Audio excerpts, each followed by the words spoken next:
Hi நண்பா, எல்லாரும் எப்படி இருக்கீங்க? இன்றைக்கி நம்ம சேனலில் இந்த வாரம் ஃப்ரைடே நைட் ஸ்மாக்டவுனில் என்ன நடந்தது அப்படிங்கிறத பற்றி தான் பார்க்க போகிறோம். இந்த வாரம் ஸ்மாக்டவுன் பார்க்கலாமா அப்படின்னு கேட்டிங்கன்னா நீங்கள் பார்க்கலாம். ஏன்னா எக்கச்சக்க ரா ரெஸ்லர்ஸ் ஸ்மாக்டவுனுக்கு வந்ததுனால கொஞ்சம் பார்க்கறதுக்கு புதுசாக இருந்தது. அதனால் கண்டிப்பாக இந்த வாரம் ஸ்மாக்டவுனை பாருங்கள், கொஞ்சம் இன்ட்ரெஸ்டிங்காக இருந்தது. ஃபஸ்ட் டைம் சேனலுக்கு வந்துருக்கோங்க, சப்ஸ்கிரைப் பண்ணிக்கோங்க. பெல் ஐக்கான கிளிக் பண்ண மூலியமாக தினமும் ரெஸ்லிங் செய்திகளை தமிழ் மொழியில் தெரிஞ்சுக்கோங்க. ஷோ ஓப்பனிங்லேயே பார்த்தீங்கன்னா குந்தர் கமெண்ட்ரி டேபிள் பக்கத்தில் இருக்கிற டேபிள்லாம் தூக்கி போட்டு கலவரம் பண்ணிக்கிட்டு இருக்காரு. சரி, அவருக்கு என்ன தான் பிரச்சனை அப்படின்னு கேட்டிங்கன்னா, கோடி ரோட்ஸ் வந்து சீட் பண்ணி வின் பண்ணிட்டான். இப்போ நடந்து முடிஞ்ச கிளாஸ் இன் இட்டாலியில் கோடி ரோட்ஸ் வந்து சீட் பண்ணி வின் பண்ணிட்டான். எப்படி சீட் பண்ணி வின் பண்ணா? நான் வந்து அந்த மேட்ச்சில் தோக்கக்கூடாதுன்னு சொல்லிட்டு ரோப்பில் காலை வச்சேன், அதை கவனிக்காமல் ரெஃபரி வந்து கவுண்டர் பண்ணி அவன் தான் வெற்றின்னு சொல்லிட்டான். எனக்கு ரீமேட்ச் வேணும், அன்டிஸ்பியூட்டட் டைட்டில் வேணும்னு சொல்லி கேட்டுட்டு இருக்காரு. அப்போ கோடி ரோட்ஸ் அந்த இடத்துக்கு வந்து என்னையா பிரச்சனை, நான் வந்து சீட் பண்ணி வின் பண்ணிட்டேன்னு சொல்லிட்டியா? சரி, அப்போ இந்த இடத்துலையே இப்போவே நம்ம ரீமேட்சை வச்சுக்கலாமான்னு கேட்கும்போது குந்தர் ஓகே இப்போவே வச்சுக்கலாம், நான் இந்த டைட்டில் இந்த ஷோ முடிஞ்சதுக்கப்புறமா வீட்டுக்கு கொண்டு போகிறதுக்கு ஆர்வமாக தான் இருக்கேன்னு சொல்கிறாரு. ஆனால் இடைப்பட்ட நேரத்துலேயே சாமி ஜெயினும் வராரு. சாமி ஜெயினுக்கு என்ன பிரச்சனைனா, என்னையா நான் வந்து அன்டிஸ்பியூட்டட் டைட்டிலுக்காக ரொம்ப நாள் வாய்ப்பு கேட்டுக்கிட்டே இருக்கிறேன், நீ என்னென்னா என்னை தவிர்த்து எல்லாத்துக்கும் கொடுத்துக்கிட்டே இருக்கிற, இதுலேயும் குறிப்பாக வந்து குந்தருக்கு இப்போ தான் கொடுத்த, மீண்டும் அவனுக்கு வாய்ப்பு கொடுத்துட்டே இருக்க, இப்படியே போயிட்டு இருந்ததுன்னா எனக்கு எப்போ வாய்ப்பு கிடைக்கும்னு கேட்கும்போது கோடி ரோட்ஸ் சொல்கிறாரு, என் சிச்சுவேஷன் உனக்கு நல்லாவே தெரியுதுல சாமி, நான் எவ்வளோ பிஸியாக இருக்கிறேன், இந்த டைட்டில் ஸ்டோரி லைனில் நான் வந்து குந்தரை பீட் பண்ணி முடிச்சதுக்கப்புறமா அவன் ஸ்டோரி முழுசாக முடிஞ்சதுக்கப்புறமா தான் உன் பக்கம் வர முடியும், புரிஞ்சுக்கோப்பா அப்படின்னு சொன்னால் சாமி ஜெயின் கேட்க மாட்டாரு.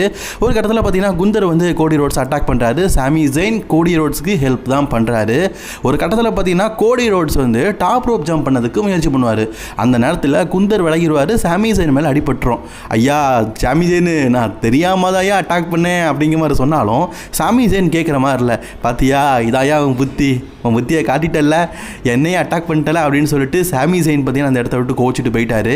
சாமி ஜெயினுடைய ஹீல்டனை எப்படி இல்லாமல் டபிள்யூ காட்டுறாங்க, என்ன ரொம்ப சவ்வாட்டம் இழுத்துக்கிட்டு இருக்காங்க, எப்போ ஒரு முழுமையான ஹீல் கேரக்டரை மாற்றுவாங்கன்னு தெரில. கைஸ், அதுக்கப்புறமா இந்த செக்மெண்ட் ரொம்பவே ஃபன்னாக இருந்தது. அதாவது டேனோசன் பார்த்தீங்கன்னா டபிள்யூபிள்யூ எலக்ட்ரிசிட்டியை தான் ரூமுக்கு எழுதிட்டுருக்காரு. ஏன்னா ஒரு ரூமில் கரண்ட் இல்லையாமா. இதெல்லாம் பார்த்து மிஸ் பார்த்தீங்கன்னா இவன் என்ன பண்ணிகிட்டு இருக்கான் அப்படின்னு சொல்லி பார்க்குறாரு. அங்கே பார்த்தா டேனோசன் மாறு வேஷத்தில் இருக்கார். அதாவது குளிக்க போகும்போது ஒரு டவல் கட்டுவாங்களா, அதை கட்டி அதுக்கு மேலே அவருடைய கோட்டை போட்டு நிற்கிறாரு. என்னையா பண்ணிக்கிட்டு இருக்கேன்னு கேட்க, நான் வந்து ரிசர்ச் பண்ணிகிட்டு இருக்கேன்னு சொல்லிட்டு ஒவ்வொன்றையாக கீழே தட்டி விட்றாரு. அப்போ டேனோஸ் சொல்கிறார், அதை தொடாத, அதை தட்டி விடாத அப்படிங்கிற மாதிரி வார்ன் பண்ணுறாரு. எல்லாத்தையும் தட்டி விட்டுட்டு இருக்காரா. கடைசியில் ஒரு பொருள் இருக்குது, அதை மட்டும் தொட்டுறாத அப்படிங்கிற மாதிரி சொல்கிறாரு. மிஸ் கேட்பார், அதை தொடுறாரு. பார்த்தா கரண்ட் ஷாக்கு மிஸ்ஸுக்கு அடிச்சுட்டுங்க. இந்த போஸில் மிஸ்ஸை பாருங்களேன், உண்மையிலேயே சொல்கிறேன், எனக்கு உண்மையிலேயே சிரிப்பு வந்துருச்சு. சிரிப்பு அதான் நான் சொன்னோம்ல அப்படின்னு சொல்லிட்டு கீழே ஏதோ ஒன்று விழுந்து கிடக்குது. பார்த்தா ஏதோ ஹாட் டாக் போல இருக்குது, அதை எடுத்து சாப்பிட்றாரு. ஹாட் டாக்கா? ஓஹோ மிஸ்ஸு போச்சா, நல்லா வெந்துருச்சு போல இருக்குது டேனோசன் சாப்பிட்றத பார்த்தா. அதுக்கப்புறமா பார்த்தீங்கன்னா உமன்ஸ்க்கான குயின் ஆஃப் த ரிங்குக்கான டோர்னமெண்ட் நடக்குது. இதில் யாரெல்லாம் பங்கேற்கா கேட்டிங்கன்னா ரேக்கல் ராட்ரிகஸ், பெய்லி, அதுக்கப்புறமா ஜேசி ஜெயன், கடைசியாக பார்த்தீங்கன்னா கியானா ஜேம்ஸ். இந்த மேட்சை பொறுத்த வரைக்கும் எல்லாருமே பர்ஃபார்மன்ஸ் பேஸ் படி ரொம்பவே நல்லாவே சண்டை போட்டாங்க. இதில் நான் எதிர்பார்க்காத ஒருத்தர் வெற்றி பெற்றிருக்காங்க அப்படின்னா எஸ், இந்த மேட்ச்சில் பார்த்தீங்கன்னா ரேக்கல் ராட்ரிகஸ் வெற்றி பெற்றுட்டாங்க. எனக்கு ரொம்பவே ஆச்சரியமாக இருந்தது. ஏன்னா இதை தவிர்த்து ஜேசி ஜெயின்லாம் இருந்தாங்க, அவங்க வெற்றி பெறுவாங்கன்னு நினச்சேன். பட் ஆனால் ஓகே, இதில் அவங்க வெற்றி பெறுறது நல்ல விஷயம் தான். இதில் ஒரு முக்கியமான விஷயம் என்னென்னா, கியானா ஜேம்ஸுக்கும் ஜூலியாவுக்கும் பார்த்தீங்கன்னா இந்த மேட்ச்லேயே ஒரு பெரிய பிரச்சனை ஏற்படுது. இந்த மேட்ச் முடிஞ்சதுக்கப்புறமா கியானா ஜேம்ஸும் ஜூலியாவும் மாறி மாறி சண்டை போட்டுருக்காங்க. அந்த நேரத்தில் கியானா ஜேம்ஸ் ஜூலியாவை அட்டாக் பண்ணிட்டாங்க. என்னையாவோ அட்டாக் பண்ணுறேன்னு சொல்லிட்டு ஜூலியாவும் கியானா ஜேம்ஸை அட்டாக் பண்ணிட்டாங்க. நீண்ட நாட்களாக நண்பர்களாக இருந்த இவங்க ரெண்டு பேருக்குள்ளே இன்றைக்கி ஒரு பிரிவை டபிள்யூபிள்யூ காட்டிட்டாங்க. சாமி ஜெயினுக்கு ஏற்படுற அநீதிகளை பற்றி ஒவ்வொருத்தையாக சொல்லிட்டு இருக்காரு. அதுலேயும் குறிப்பாக பார்த்தீங்கன்னா யாருமே கேட்கல அப்படிங்கிறதுனால ஜானி கர்கனோட்ட தான் வீக்லி பார்த்தீங்கன்னா சொல்லிட்டு இருக்காரு. ஜானி கர்கனும் பார்த்தீங்கன்னா அட்டைப்பூச்சி மாதிரி அப்படியே செத்த எரி மாதிரி கிடக்காரு. அவர்கிட்ட பாரு இவ்வளோ அநீதிகள் நடக்குது, நீ உன் பாட்டுக்கு படுத்துட்டு இருக்க, சீக்கிரம் எழுந்து வா அப்படின்னு சொல்லிட்டு மோட்டிவேஷன் பண்ணுறாரு. அதாவது நம்ம பிகில் படத்தில் தளபதி விஜய் பண்ணுவார்ல, சிங்க பெண்ணே, அதே மாதிரி சிங்க ராஜா எழுந்துடா அப்படின்னு சொல்லிட்டு ரொம்ப மோட்டிவேஷன் பண்ணார். அப்போ அந்த இடத்துக்கு நிக்காலஸ் வராரு. நான் வந்து குந்தருக்கும் கோடி ரோட்ஸுக்கும் அகைன் ஒரு மேட்ச் கேட்பேன்னு சொல்லும்போது, எனக்கான வாய்ப்பை எப்போ தருவீங்க, முழுக்க குந்தர் கோடி அன்னதர் ரெஸ்லர், அப்போ எனக்கான வாய்ப்பை எப்போ கிடைக்கும்னு கேட்டுக்கிட்டே இருக்கிறாரு. அப்போ அந்த நேரத்தில் பார்த்தீங்கன்னா அந்த இடத்துக்கு ஜேட் கேபிள் வராரு. ஜேட் கேபிளை பார்த்த உடனே சாமி ஜெயின் கொஞ்சம் கூல் டவுன் ஆகிட்டாரு. ஜேட் கேபிள் பார்த்தீங்கன்னா அப்படியே ஆடம் பேசிக்கிட்டேன், நான் கொஞ்சம் தனியாக பேசணும் அப்படின்னு சொல்லிட்டு அவர் ரூமுக்கு கூட்டிகிட்டு போகிறாரு. ஜாட் கேபிள் நீண்ட நாளுக்கு அப்புறமா மாஸ்க் இல்லாமல் ஒரு ஷோவில் பார்க்குறோம். அதுவும் இன்றைக்கி ஃப்ரைடே நைட் ஸ்மாக்டவுனில் உண்மையிலேயே ஜாட் கேபிள் வந்தோடனே ஃபேன்ஸ் மத்தியில் அவ்வளோ பெரிய சப்போர்ட் ஜாட் கேபிளுக்கு கிடச்சிது. இனிமையாவது ஜாட் கேபிளை ஒழுங்காக டபிள்யூ யூஸ் பண்ணால் நல்ல விஷயந்தான். அதன் பின்பு ராய்ஸ்கிக்கும் டாலா டாங்காக்குமான அந்த மேட்ச் ஆரம்பிக்குது.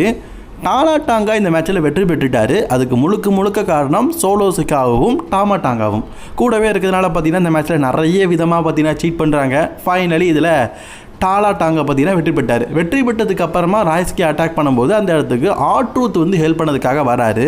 ட்ரூத் வந்து என்ன பிரயோஜனம், இவங்க எல்லாருமே சேர்ந்து ட்ரூத்தை துவம்சம் பண்ணிடுறாங்க. அப்போ அந்த இடத்துக்கு டேமியன் ப்ரீஸ் வந்து ட்ரூத்தை மட்டும் காப்பாற்றிட்டு விட்டாரு. ட்ரூத்துக்கிட்ட என்ன சொல்கிறாருன்னா, இது நம்ம பிஸ்னஸ் கிடையாது, அவன் பிஸ்னஸ் அவன் பார்த்துக்கிட்டு நம்ம இந்த இடத்த விட்டு போயிடலாம் அப்படின்னு சொல்லிட்டு கூட்டிகிட்டு போயிட்டார். அதாவது அவன் வந்து 2 வாரத்துக்கு முன்னாடி என் கழுத்தை பிடிச்சான், இதுக்கப்புறம் நான் அவனுக்கு உதவி பண்ணுற மாதிரிலாம் எனக்கு ஐடியா இல்லை வந்து அப்படின்னு சொல்லிட்டாரு. ஸோ ட்ரூத்தை கூட்டிகிட்டு போயிட்டார், ஏன்னா அவரோட டாக்டிங் பார்ட்னர்.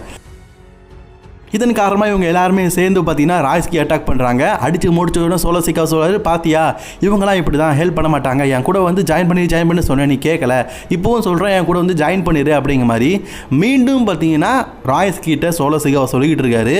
ஸோ ராய்ஸ்கி போகிற போக்க பார்த்தா சோலோ சிக்கா கூட சேர்ந்துருவார் போல இருக்குதே. அப்புறம் பேக் ஸ்டேஜில் பார்த்தா ஃபுல் ஜட்ஜ்மெண்ட்டையும் இன்றைக்கி ஸ்மாக்டவுனுக்கு வந்திருக்கிறாங்க. அப்போ அந்த இடத்துல பார்த்தீங்கன்னா ராக்டரி காக்ஸ் வந்து நான் இன்றைக்கி வெற்றி பெற்றுட்டேன் அப்படிங்கிற ஒரு சந்தோஷமான விஷயத்தை டீம் மெம்பர்ஸ் எல்லாத்தையும் சொல்கிறாங்க. அண்ட் அதே மாதிரி என்ன சொல்கிறாங்கன்னா, அடுத்தது டாமினிக் மிஸ்டீரியோக்கு இன்றைக்கி மெயின் ஈவெண்ட்டில் நம்பர் 1 கண்டென்டர் மேட்ச் இருக்குது, அதுலேயும் டாம் வெற்றி பெறணும், அதுக்கு நம்ம ஹெல்ப் பண்ணணும் அப்படிங்கிற மாதிரி லீவ் சொல்ல எல்லாருமே ஓகே அப்படின்னு சொல்லிட்டு அக்செப்ட் பண்ணிட்டாங்க. ஒரு காலத்தில் ஜட்ஜ்மெண்ட் எப்படி இருந்தது, இப்போ பாருங்கள் ஜட்ஜ்மெண்ட்டில் இருக்கிற ஒருத்தரும் கிடையாது, ஆப்போசிட்டில் எல்லாருமே, அதாவது இதே ஸ்மாக்டவுனில் தான் எல்லோரும் பிரிஞ்சு இருக்கிறாங்க. இப்போ ட்ரூத் வந்து டேமியன் கிட்ட பேசிகிட்டு இருக்காரு. டேமியன் கேட்குறாரு, ஏன்டா உனக்கே அடிபட்டு இருக்குது, நீ தேவையில்லாமல் அவனோட ஸ்டோர்லாம் எதுக்கு இன்வால்மெண்ட் ஆகிற, உனக்கு எதாவது ஆகிட்டுனா என்ன பண்ணுறேன்னு கேட்கும்போது, நீ ரொம்ப கவலைப்படாத, நான் அவனுடைய டாக் டீம் பார்ட்னர் தான், பட் ஆனால் எங்கள் அண்ணன் வந்து டாக்டர் அப்படிங்கிறத நீ மறந்துடாத அப்படின்னு சொல்கிறாரு. உங்கள் அண்ணன் டாக்டரா, யாருப்பா அப்படின்னு கேட்கும்போது எங்கள் அண்ணன் டாக்டர் டெக்கனாமிக் அப்படின்னு சொல்கிறாரு. அதாவது ஜான்சனாவுடைய தம்பியில் இவர், அதனால் சொல்கிறார் எங்கள் அண்ணன் டாக்டரு நான் பார்த்துக்கிறேன்னு. இதை கேட்டோன்னு டேமியனுக்கு சிரிப்பு வந்துருச்சு. அண்ட் அதே நேரத்தில் பார்த்தீங்கன்னா அந்த இடத்துக்கு ட்ரிபிள்யோடைய டாக்டிங் சாம்பியனான வார்ட் ரைடர்ஸ் வந்திருக்காங்க. இந்த டைட்டில் எங்களுக்கு வேணும் அப்படின்னு சொல்லிட்டு வார்ன் பண்ணியிருக்காங்க. ஸோ வார்ட் ரைடர்ஸ் இப்போதைக்கு ட்ரிபிள்யோடைய டாக்டிங் சாம்பியனாக இருக்கிறாங்க. அண்ட் அவங்க வந்து இப்போ டபிள்யூடைய டாக்டிங் சாம்பியன்ஷிப்பும் வேணும்னு சொல்லிட்டு ஆசைப்படுறாங்க.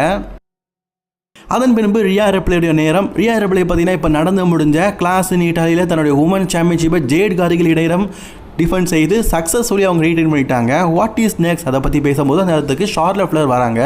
இந்த மாதிரி நீ வந்து ரொம்பவே க்ளீனாக வந்து வெற்றி பெற்றுட்டா ரொம்ப சந்தோஷமான விஷயந்தான். ஆனால் ஒன்று புரிஞ்சுக்குறியா, இனி வரும் காலங்களில் இந்த சாம்பியன்ஷிப்புக்காக நான் தான் மோத போகிறேன். அது எப்படின்னா, நான் வந்து குயின் ஆஃப் தி ரிங்குக்கான டோர்னமெண்ட் நடக்க போதில்லை, அதில் நான் வெற்றி பெற்று அதுக்கப்புறமா உனக்கு எதிராக நான் சம்மர் ஸ்லாமில் மோதுவேன் அப்படிங்கிற மாதிரி சொல்லும்போது அந்த இடத்துக்கு டிஃபினிஷன் வராங்க. என்னம்மா இந்த நம்பர் 1 கண்டென்ட்டில் நானும் இருக்கிறேன், நீங்கள் மட்டும் பேசிகிட்டு இருக்கீங்க, நான் தான் இந்த மேட்சில் வெற்றி பெற்று ரியா ரெப்ளே கூட மோத போகிறேன், இதுதான் நடக்க போகுது அப்படின்னு பேசிகிட்டு இருக்காங்க. இவங்க இப்படி பேசிக்கிட்டு இருக்கும்போதே அந்த இடத்துக்கு ஜேட் கார்கிலும் அவங்களோட டீம் மெம்பர்ஸும் வராங்க. என்ன இங்கே சத்தம், நானும் நம்பர் 1 கண்டென்ட்டாக இருக்கிறேன், நெக்ஸ்ட் வீக் நானும் கண்டென்ட் ஆகிறதுக்கு வாய்ப்பு பெறுவேன் அப்படின்னு சொல்லிட்டு இவங்களும் பேசிகிட்டு இருக்காங்க.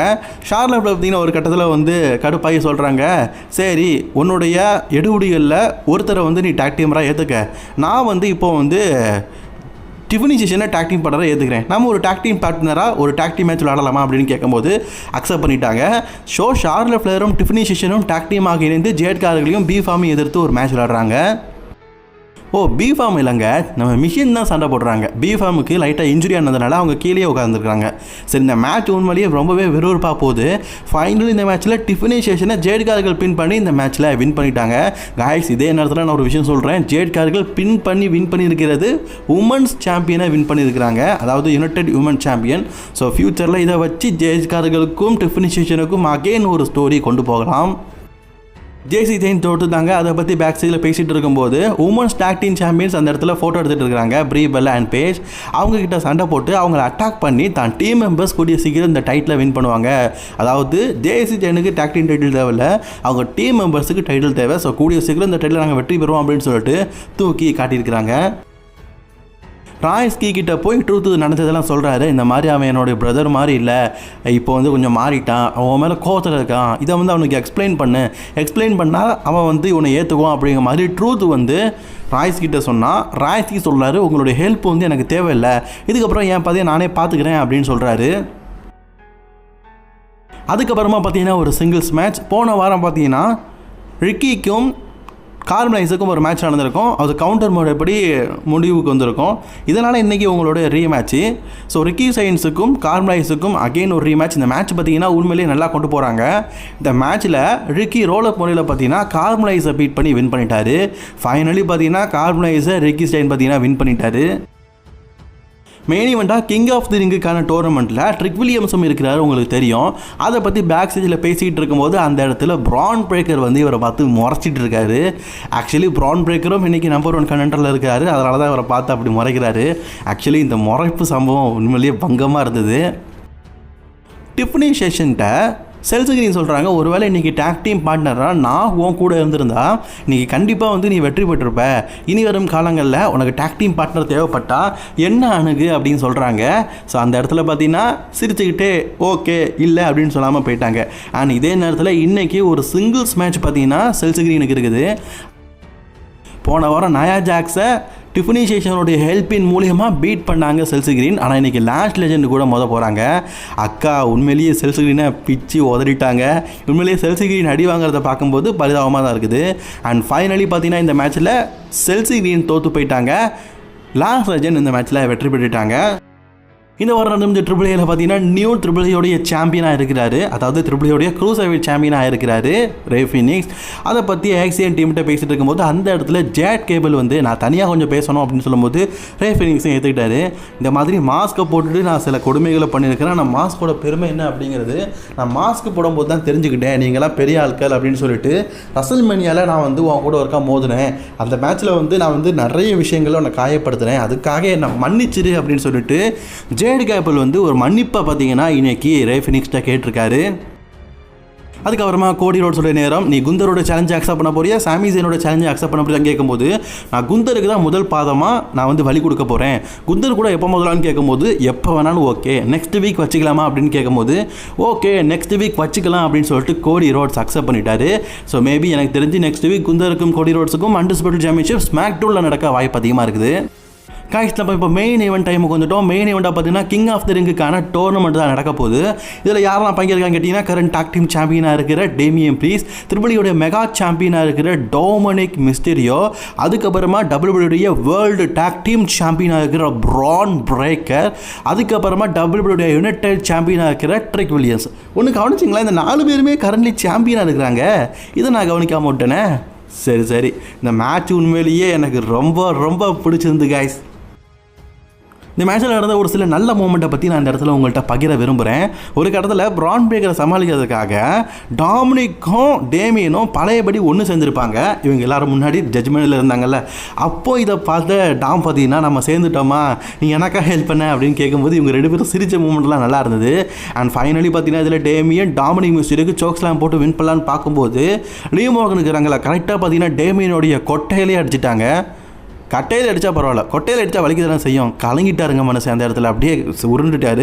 இந்த வாய்ப்பை பயன்படுத்திக்கிற டாமினிக் மிஸ்டீரியோ ரொம்பவே க்ளீனாக பார்த்தீங்கன்னா டேமியன் ப்ரீஸை பீட் பண்ணி வின் பண்ணிட்டாரு. வேறு லெவலில் இன்றைக்கி டாமினிக்கு ஒரு பெரிய வெற்றி கிடச்சிருக்குது. அண்ட் டாமினிக் மிஸ்டீரியோ அடுத்ததாக பார்த்தீங்கன்னா அடுத்த கண்டெண்டராக செலக்ட் ஆகிட்டார். டாமினிக் தேவையில்லாமல் ஒரு மிகப்பெரிய பிரச்சனையில் மாட்டிட்டார். நான் ஏன் சொல்கிறேன்னா, அடுத்த கண்டெண்டராக டாமினிக் மிஸ்டீரியோ யாரு கூட ஒரு ஆளை மோத போகிறாரு தெரியுமா?